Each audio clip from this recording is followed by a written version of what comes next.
guys, alam nyo ba ito mo guys? Oo.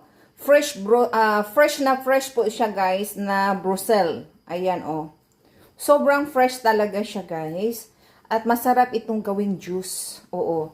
Ilaga nyo lang ito guys. Oo. Super healthy talaga siya guys. Super high po siya sa vitamin C. Oo. Pakuluan nyo lang siya ng maayos.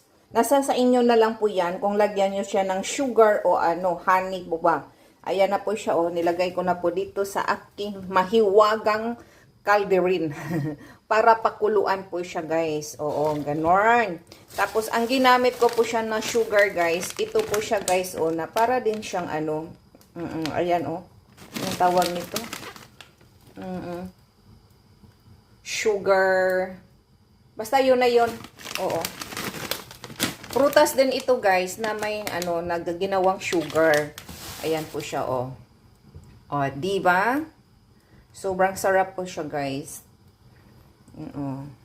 Brussels. Fresh Brussels.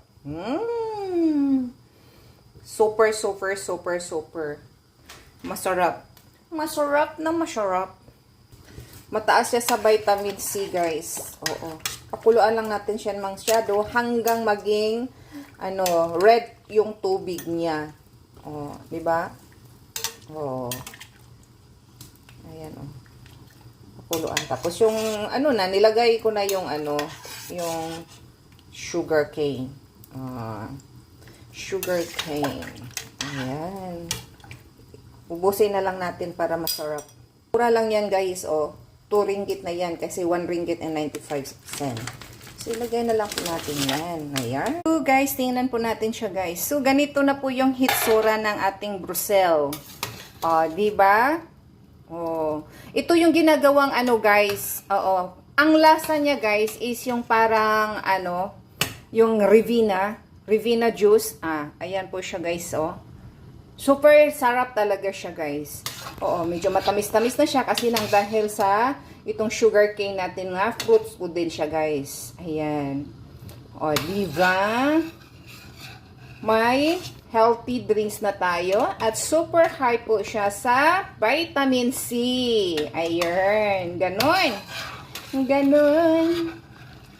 So, thank you for watching. Don't forget to like and subscribe po, mga lods, no? So, yun po siya, mga lods. Ay, naku. Sobrang sarap niya talaga, mga lods.